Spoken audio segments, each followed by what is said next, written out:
Hoje vamos tratar sobre adoração. Um pastor, ele funciona também como um médico espiritual. E ele vai percebendo a sua congregação e vai descobrindo as coisas que são mais importantes e mais urgentes. Muitas vezes, nós não adoramos convenientemente. Às vezes nós não valorizamos a casa de culto, a casa de Deus. Não temos aquela habilidade de, ao chegarmos aqui, entrarmos num espírito de adoração ao Senhor. No passado, o Senhor Jesus disse que alguns fizeram a casa de oração num covil. E eu acho que ele falou assim, que nós utilizamos a casa de culto para fazer qualquer outra coisa que não seja adoração ao nosso Deus, nós estamos errados. Vou dar um exemplo apenas. Eu já publiquei 8 livros. 8. Um deles é sobre o Espírito Santo. Foi o primeiro que eu publiquei, As Verdades sobre o Espírito Santo. É um tipo de arroz-feijão assim. São as bases. Eu preguei aqui no sábado passado sobre o Espírito Santo. Eu poderia ter trazido o meu livro aqui e mostrado para vocês.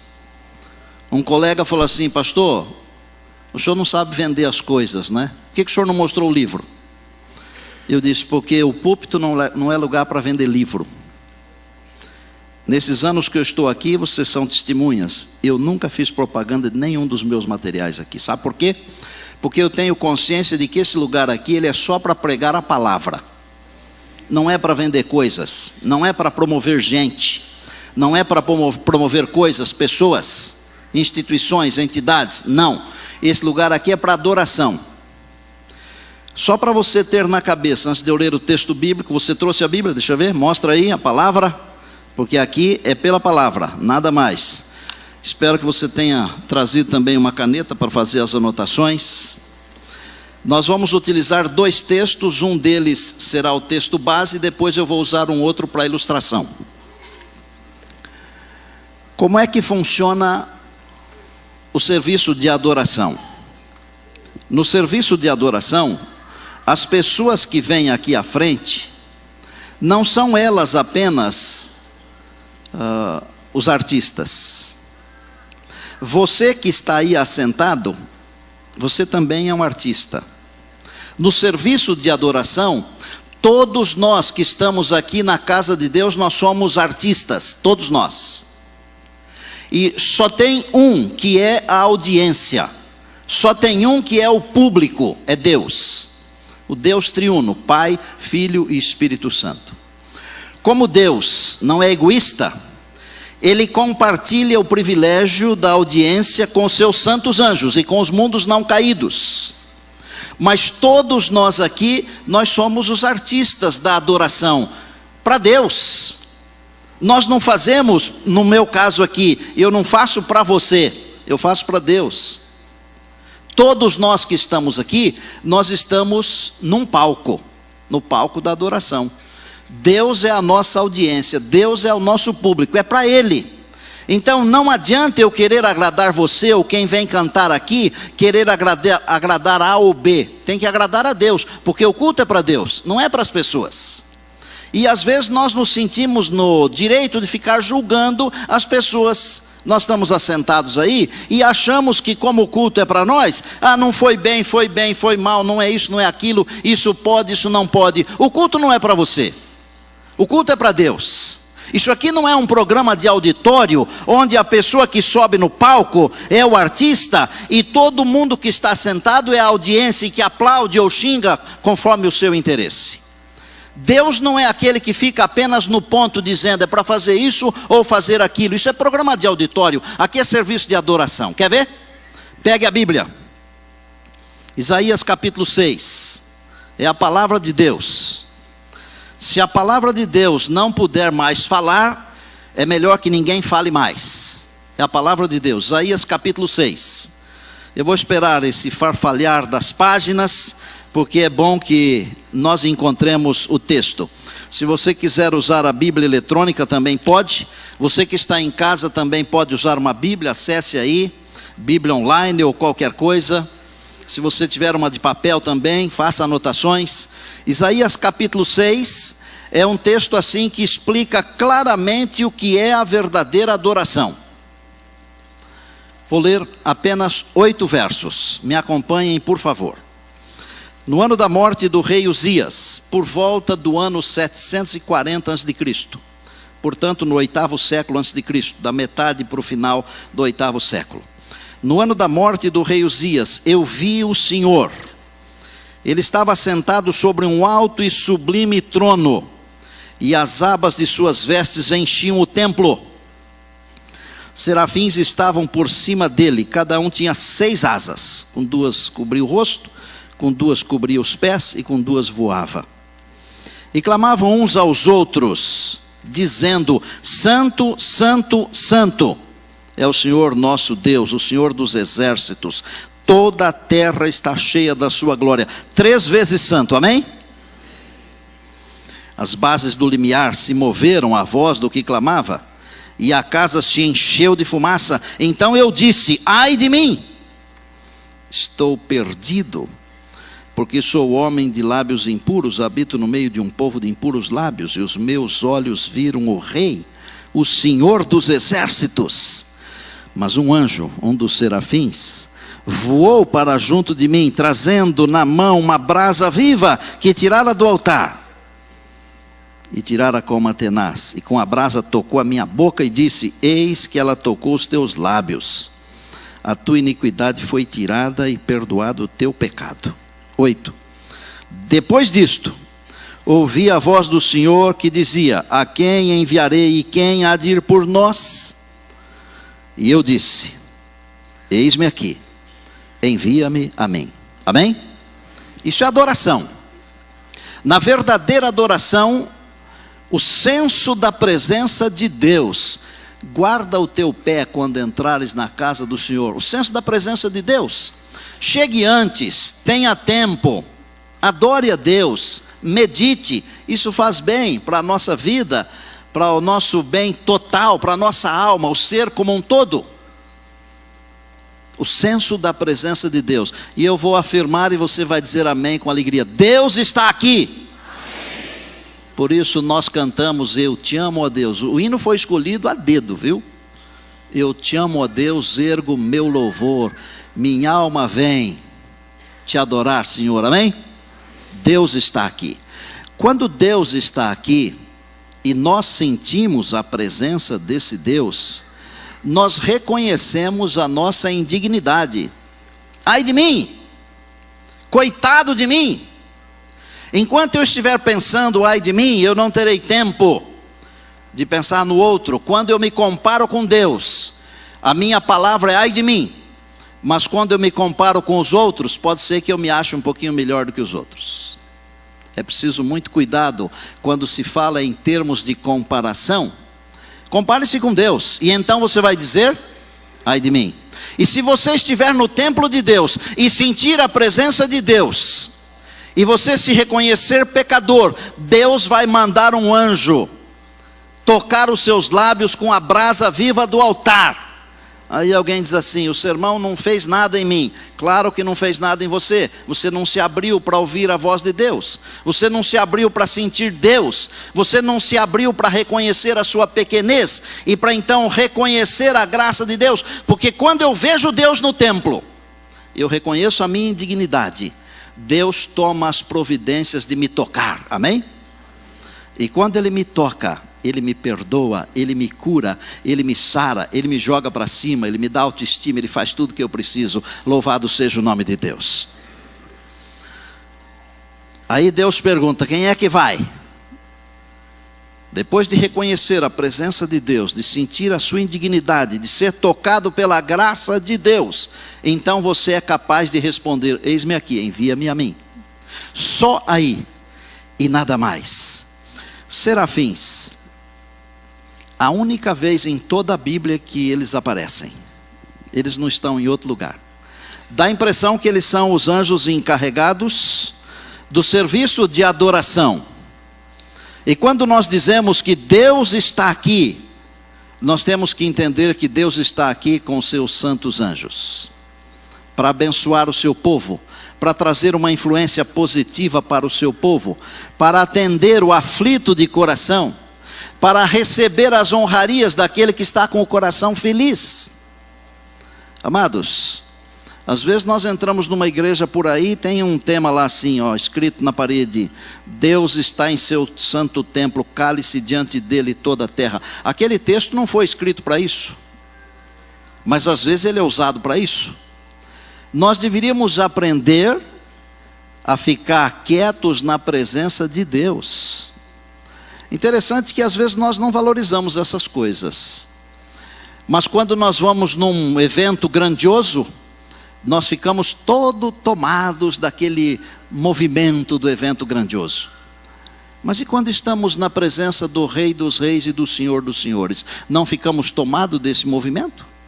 Nós temos que ficar tomados desse sentimento da presença de Deus. E eu estou orando aqui em meu coração, e orei durante esses últimos 15 dias, enquanto eu preparava esse assunto aqui, para que Deus nos toque hoje aqui, para que nós sintamos a alegria de estar na presença de Deus, porque todos os que estamos na presença de Deus somos abençoados. A palavra diz no Salmo 33 que Deus olha dos altos céus e vê todos os filhos dos homens. E no mesmo Salmo, a palavra diz que os olhos do Senhor pousam sobre aqueles que o temem. Se você está aqui e teme ao Senhor, os olhos do Senhor agora estão sobre você.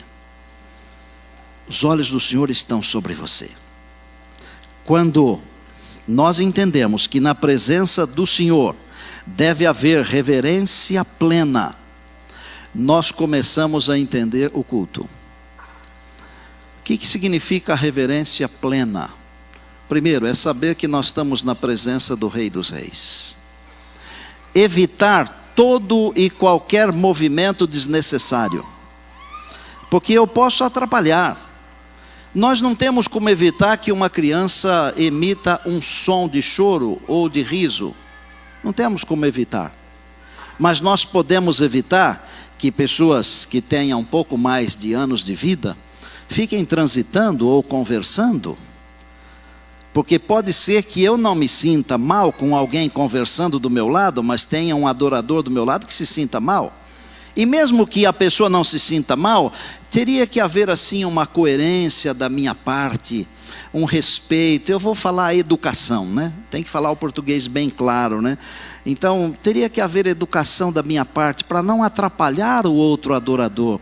Porque para mim a adoração pode ser de qualquer jeito, mas para o outro adorador não. A adoração tem que ser alguma coisa contrita, um espírito sério, dedicado, compenetrado, focado. Então, numa comunidade, nós temos que respeitar os limites. Se Deus está aqui, Deus vai nos ensinar também a respeitar os limites. Por que Isaías foi ao templo? Porque ele estava preocupado, gente. Ele estava preocupado porque um rei que, segundo a Bíblia, fez o que era reto diante de Deus, Uzias, acabara de morrer. E ele pensou assim: e agora? O que é que vai acontecer com o nosso povo? E é bem assim quando muda um governo, quando muda um pastor, quando muda um diretor, quando muda isso ou aquilo, as coisas mudam. O próprio faraó, que não conheceu o José, quase que acabou com a família dele, gente. Isaías foi ao templo preocupado. Quando nós temos uma preocupação, vamos buscar o Senhor, porque o Senhor está presente. O Senhor está em seu santo templo para abençoar o seu povo. Eu disse que quando nós vamos apresentar uma adoração real, verdadeira, a nossa consciência nos ajuda a entender 4 coisas importantes. Anotem aí: a presença de Deus, o reconhecimento de que somos pecadores, a aceitação da graça de Deus e o envolvimento no serviço de Deus. O que é adoração? Vamos ver o que é adoração na Bíblia. Porque os livros podem falar o que quiserem, mas o que importa é a adoração segundo a palavra de Deus. Porque os homens, um dia eles podem falar uma coisa, outro dia podem falar outra coisa. Agora Deus é a verdade absoluta, Ele fala sempre a mesma coisa. A palavra hebraica mais usada para adoração, que significa inclinar-se, dobrar-se, honrar, avad. Essa palavra ela é encontrada lá no Gênesis 18, já no comecinho, quando Abraão recebeu o Senhor e 2 anjos na sua tenda. A Bíblia diz que ele se inclinou, avad, se inclinou para adorar. Vocês conhecem essa história? Foi no momento quando o Senhor veio para dizer que eles teriam um filho, o tal Isaac, o filho da promessa. No Novo Testamento, essa mesma palavra, ela no sentido de inclinar, de adorar, é proskineo. Inclinar-se, adorar, honrar. Como é que eu posso saber isso? Porque quando o Satanás tentou o Senhor Jesus, depois de 40 dias e 40 noites de jejum, lá no deserto, o Satanás usou a palavra adorar. Tudo isso é meu, e eu darei tudo isso a você, se você me adorar. E o Senhor Jesus respondeu com a mesma palavra que eu citei aqui. Ele usou o proskineo, que é o inclinar-se, adorar, mas ele citou Deuteronômio, onde diz: ao Senhor teu Deus adorarás, avat, adoração. Existem outras palavras para adoração, não tenho tempo aqui de ficar explicando para vocês, não haveria necessidade, se eu tivesse 2 horas explicaria, mas essas são as principais. No nosso serviço de adoração, quais são as partes principais, para nós entrarmos na nossa conversa aqui do dia a dia, do hoje, do agora? Bom, nós temos algumas partes principais no serviço de adoração. Nós temos música, nós temos orações, nós temos pregação, nós temos ofertas. Existem mais algumas, mas eu vou trabalhar com essas 4 apenas, porque são as principais. O assunto de música. Esse é um assunto que, se nós quisermos arrumar uma tremenda de uma confusão em qualquer igreja adventista, é só falar de música. Porque assim como todos nós brasileiros nos achamos técnicos de futebol, todos nós brasileiros nos achamos músicos e musicistas, todos nós. E também todos nós temos o nosso gosto pessoal. E por vezes nós nos esquecemos que a regra não é o nosso gosto pessoal. Temos que nos lembrar que quando nós fazemos as coisas, nós não fazemos para quem está aqui, para outra pessoa, porque a nossa audiência não é a nossa igreja, a nossa audiência é Deus. Pastor, mas as pessoas cantam para nós. Isso é o que você pensa e é o que elas também pensam. Porque às vezes uma pessoa vem aqui e quer arrebentar, mas não é em nome de Jesus não, é para ficar famosa. Não é adoração. A adoração é quando eu venho aqui e eu canto para Deus. Agora, se eu vou cantar para Deus, eu vou tentar descobrir o que Deus quer que eu cante, como Deus quer que eu cante, que tipo de instrumentos Deus quer que eu use para cantar junto, para me acompanhar, essas coisas todas. E eu não vou precisar perguntar para os seres humanos o que é que eles querem, porque não é para eles que eu canto. Eu vou pregar, que é um outro assunto do culto, eu não preciso perguntar para quem está me ouvindo para saber se isso, tem que perguntar para Deus o que é alimento que a igreja precisa, porque é Deus que é a minha audiência, Deus é que é o objeto do meu louvor. As orações, algumas orações são fantásticas, viu? Elas são lindas. Alguém diz assim, só que elas não passam do teto. Bom, não precisava passar do teto também, porque Deus não está além do teto. Ele está além do teto, mas Ele está aquém do teto também. Deus está aqui, e mais do que aqui, Deus está em nós, amém? Nós decoramos uma oração, às vezes até escrevemos uma oração. A oração é o abrir do coração a Deus como um amigo. Claro que em público eu não vou falar aquelas coisas que eu devo falar para Deus em particular, porque temos a oração lá em casa, a oração no nosso quarto com a porta fechada, mas temos a oração pública aqui na igreja. Música, oração, pregação. Qual é o cerne da pregação num serviço de adoração? É a palavra de Deus. Se a palavra de Deus não é usada para a pregação, tanto é que nós aprendemos isso, ensinamos isso, que quando um sermão não é na palavra de Deus, não tem um texto da palavra de Deus, não é sermão, é discurso. A coisa que faz a diferença entre um sermão e um discurso é o texto bíblico. Se não tem texto bíblico, não é sermão, é discurso. E pode fazer um discurso bonito. Agora, os discursos não salvam. Os discursos não têm a capacidade de transformar vidas e corações, porque quem tem a capacidade de transformar vidas e corações é a palavra. O outro ponto do serviço de adoração são as ofertas, os dízimos. E esse é um negócio assim, muito sensível. Precisamos tomar muito cuidado para não nos tornarmos como algumas congregações por aí, que só pensam no dinheiro. Mas o dinheiro também é uma coisa importante no processo da salvação. A Bíblia usa uma parte grande dos seus textos para falar de dinheiro. Jesus usou muita coisa para falar em dinheiro, em bens. Nós temos que entender duas coisas no serviço de adoração, quando falamos de dízimos e ofertas. Primeiro, o dízimo é o reconhecimento de que Deus é o Senhor e eu sou o servo do Senhor. Isso tem que ficar claro na mente de todo adorador. E se não for assim, a sua adoração não será completa, não será plena, não será verdadeira. Deus é o dono, eu sou o mordomo de Deus, eu sou um servo de Deus, Deus é o dono. E quando eu reconheço Deus como dono da minha vida, o dízimo é do Senhor, Ele é santo ao Senhor. Está na Bíblia isso, e acabou. As ofertas não têm nada a ver com reconhecer Deus como o Senhor da minha vida. As ofertas têm a ver com reconhecer Deus como meu Salvador. O que Ele fez por mim, o que Ele faz por mim, o que Ele ainda fará por mim. Eu estava pensando um dia desses aí, nós vamos a um restaurante com a família, gastamos lá R$150, se for família pequena, se for família grande é mais. Depende também do restaurante, e depende do que se usa, do que se come e do que se bebe. Às vezes você gastou R$200, aí você dá R$20 de tips, de gorjeta, R$20, você quer ser agradável, R$20. Só que quando vai para a igreja, você não quer dar R$20. Camarada serviu você lá num restaurante durante 40 minutos. E às vezes serviu mal. E ainda assim, você dá a gorjeta.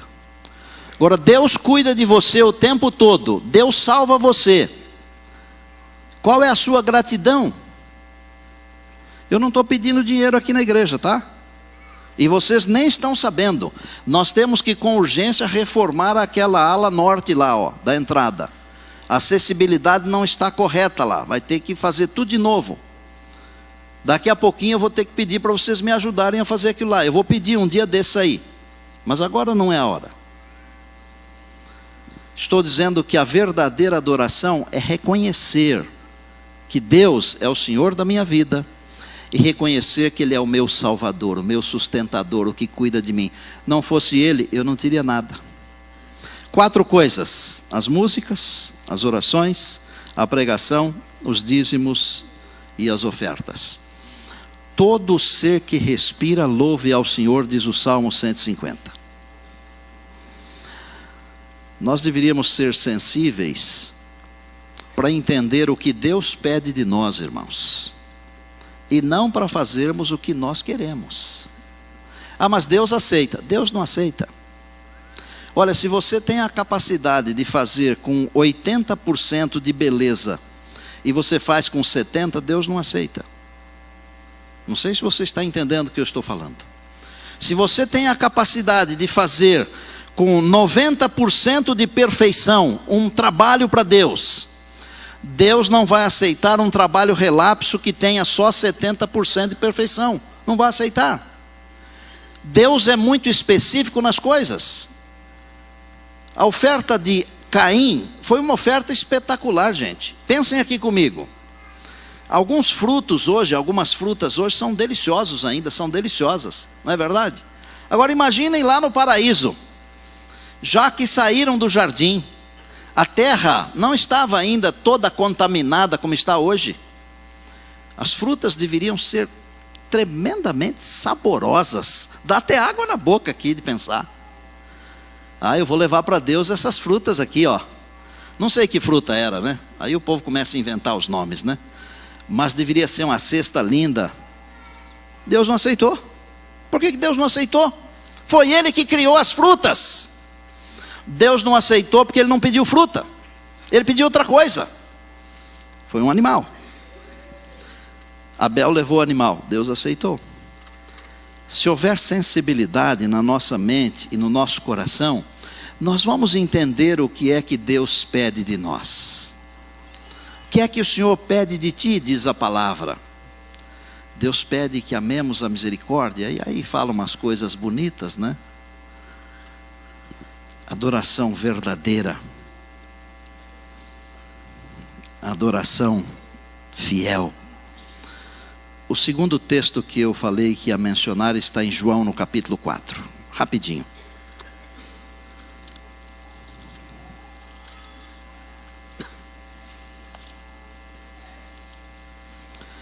Aqui tem uma história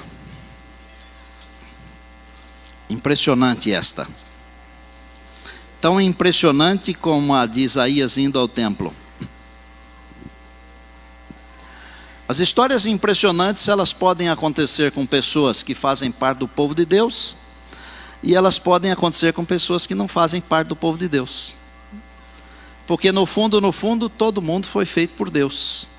E Deus tem um propósito para todas as pessoas, inclusive aquelas que estão distante dele. Essa mulher aqui estava distante de Deus. O texto diz que Jesus passou por Samaria por uma necessidade. O texto diz isso, não vou ler para vocês, mas o texto diz isso. E era-lhe necessário passar por Samaria. Deus tem necessidades. Um dia eu vou pregar sobre isso, as necessidades de Deus. E nas necessidades de Deus você está incluído, você está incluída.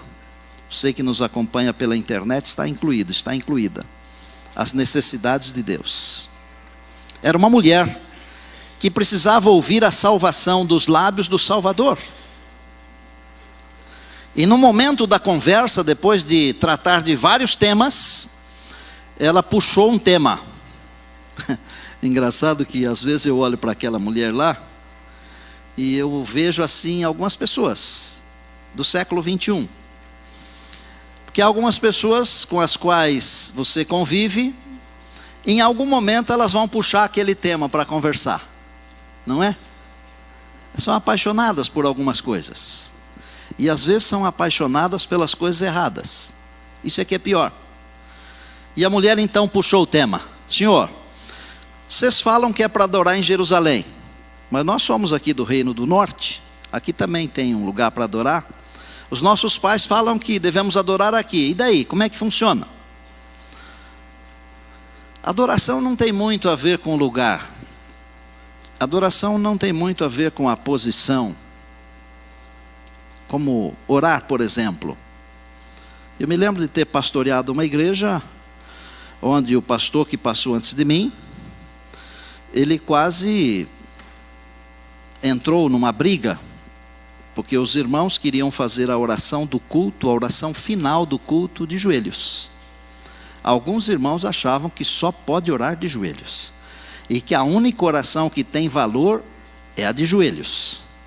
Aí eu fico pensando que o Pedro, a hora que estava afundando na água lá, se tivesse que ter tido tempo para ajoelhar, teria morrido afogado, né? Porque ele só gritou, salva-me Senhor, nada mais. Não é a posição. Não é a posição. O Senhor Jesus falou para ela assim, não é de joelhos, nem em pé, nem deitado, nem com o olho fechado, nem com o olho aberto. Não é isso, irmã. Não é isso, minha filha. Não é aqui nesse monte, nem no monte de Jerusalém. Vem a hora, e já chegou, em que os verdadeiros adoradores adorarão o Pai em espírito e em verdade. Porque Deus é espírito. E são esses adoradores que Ele está procurando. Pastor, você quer dizer que de repente eu estou aqui na igreja e não sou um adorador verdadeiro? Se você leu isso, é contigo, tá certo? E eu não estou julgando você. Eu não posso julgar nem a mim mesmo, porque eu não tenho capacidade de me julgar. A minha Bíblia, a palavra de Deus diz que o meu coração é enganoso. Se eu for me julgar, eu vou me avaliar bem. Não dá certo. Não estou julgando você. Mas se você não está adorando a Deus em espírito e em verdade, a palavra está dizendo que você está fora do molde.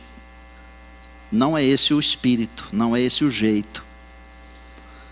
Os verdadeiros adoradores adorarão o Pai em espírito e em verdade. Queria que você fizesse uma análise agora. Você, não fale com ninguém, só você com Deus. Hoje, você está dentro desse espírito de adoração verdadeira? Você está adorando a Deus em espírito e em verdade? Você veio para a casa de Deus com o coração tranquilo em Deus, a despeito das preocupações, só com o propósito de louvar ao Senhor? Ou você veio aqui para ver alguma coisa? Você veio aqui para avaliar alguma coisa? Se você veio aqui para ver, avaliar, julgar, errou o lugar, errou o dia, errou tudo. Porque eu tenho que vir aqui para adorar a Deus. Pastor, mas não estou fazendo nada, eu só estou ouvindo. Você está adorando a Deus, porque você não é a audiência, você é o artista, você é o ator, você é a atriz. A audiência é Deus, que está aqui para receber o nosso culto de adoração e louvor. Nós temos que ter a consciência da presença de Deus aqui. Mulher, vem a hora e já chegou. Os verdadeiros adoradores adorarão o Pai em espírito e em verdade, porque Deus está procurando estes adoradores. Por que será que Deus está procurando estes adoradores? Porque naqueles dias, as pessoas tinham sido envolvidas num sentimento. Alguns só podem adorar a Deus lá. Outros, sentimento, só podemos adorar a Deus aqui, não pode ser lá. Quem disse que você não pode adorar a Deus dentro de uma igreja católica, por exemplo? Não estou falando para você ir lá. Mas quem disse? Pelo menos lá você tem sossego, ninguém conversa lá dentro, né? A menos que tenha mudado. Mas até outro dia atrás, o respeito incrível, não é? Quantos são de ascendência católica aqui? Deixa eu ver. Eu posso falar porque a minha mãe era filha de Maria. E eu conheço um pouco do que eu estou falando. Algumas vezes eu já entrei em igrejas católicas, me assentei e fiquei 20 minutos, 30 minutos, 40 minutos dentro de uma igreja. Já fiz sermão dentro de igreja católica. Sermão que eu preguei nesse púlpito aqui, ó. Você pode adorar a Deus ali na praça, em frente à igreja ali, ó, sentado num banco. Você pode adorar a Deus em qualquer lugar que você quiser. Em qualquer lugar que você quiser, porque Deus é espírito e os verdadeiros adoradores são aqueles que adoram a Deus em espírito e em verdade. Deus não está circunscrito a um lugar, a uma posição, a um jeito, mas Ele está circunscrito à minha atitude de coração, de mente. Adorar a Deus. Agora, irmãos, que é gostoso adorar a Deus aqui na igreja do NASP São Paulo, é. Nossa, eu me sinto honradíssimo. Olha que ambiente, que coisa gostosa, confortável, climatizada, iluminada, sonorizada e outras hadas. É uma delícia, não é? Mas eu vou dizer para vocês o seguinte: os irmãos que estão adorando a Deus num quartinho alugado por aí, começando um grupo, ou que estão adorando a Deus num grupo familiar, eles também estão adorando o mesmo Deus, e o mesmo Deus que está aqui está lá também, gente. Deus está aqui. Você gostaria de declarar a Deus: eu te amo, ó Deus? Deixa eu fazer uma pergunta antes. Vocês entenderam ou não? Está claro? Está claro? Vou pedir que os maestros me ajudem aqui. Vou pedir que o maestro regente, que está numa adoração ali, venha aqui me ajudar.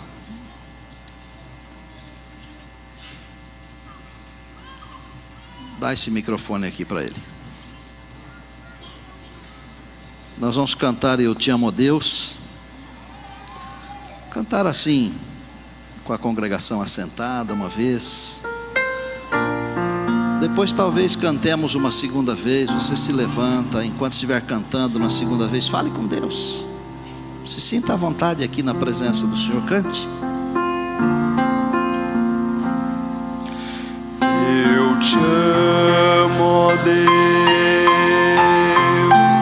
ergo meu louvor, minha alma vem te adorar, Senhor,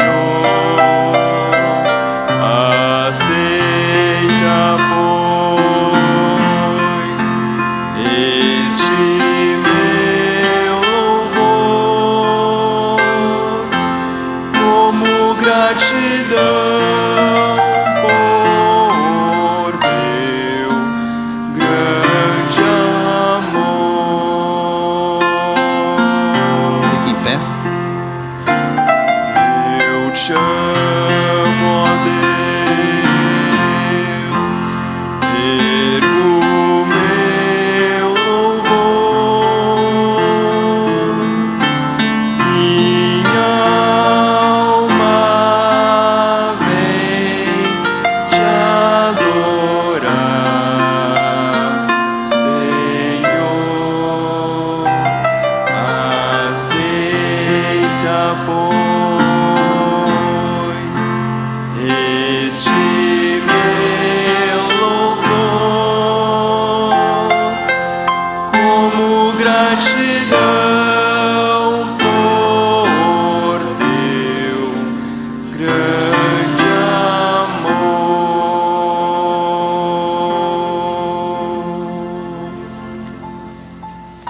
Vá ao templo. Vá ao templo com a convicção da presença de Deus. Ele se manifestará a você. Isaías viu o Senhor. Amados, não são os presidentes, os primeiros ministros, os políticos, os diretores, os pastores que estão no trono. Quem está no trono do universo é o Senhor dos exércitos. Saiba disso. Vá ao templo com essa convicção. Então vem aqui com essa convicção. Deixe Deus tocar você. Se você se sentir pequeno, Ele então vai tocar você com a graça salvadora e vai comunicar que você foi perdoado, que você foi aceito. E então, só então se envolva, porque Deus vai perguntar: quem é que eu vou enviar? Diga, me envie. Por acaso, mas por misericórdia de Deus, eu recebi hoje um bilhete, datado de, deve ser 28/6. A pessoa disse que é adventista desde 2010. Eu não vou falar o nome da pessoa aqui. Gostaria de ser útil. Gostaria de ser útil. Vou passar um e-mail ainda hoje para essa pessoa, dizer que tem um lugar para ela ser útil. Quando eu vou ao templo, eu vejo Deus, sinto a minha necessidade, Deus me toca, eu sinto o desejo de me envolver, me comprometer. Adoração é muito mais do que botar uma roupa bonita, depois de um bom banho, um perfume, uma gravata, ou um vestido.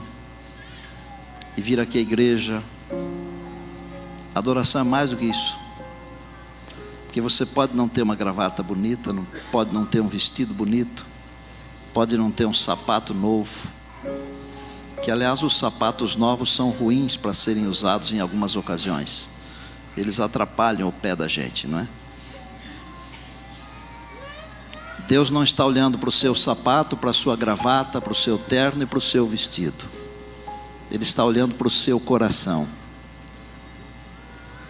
E se o seu coração estiver nele,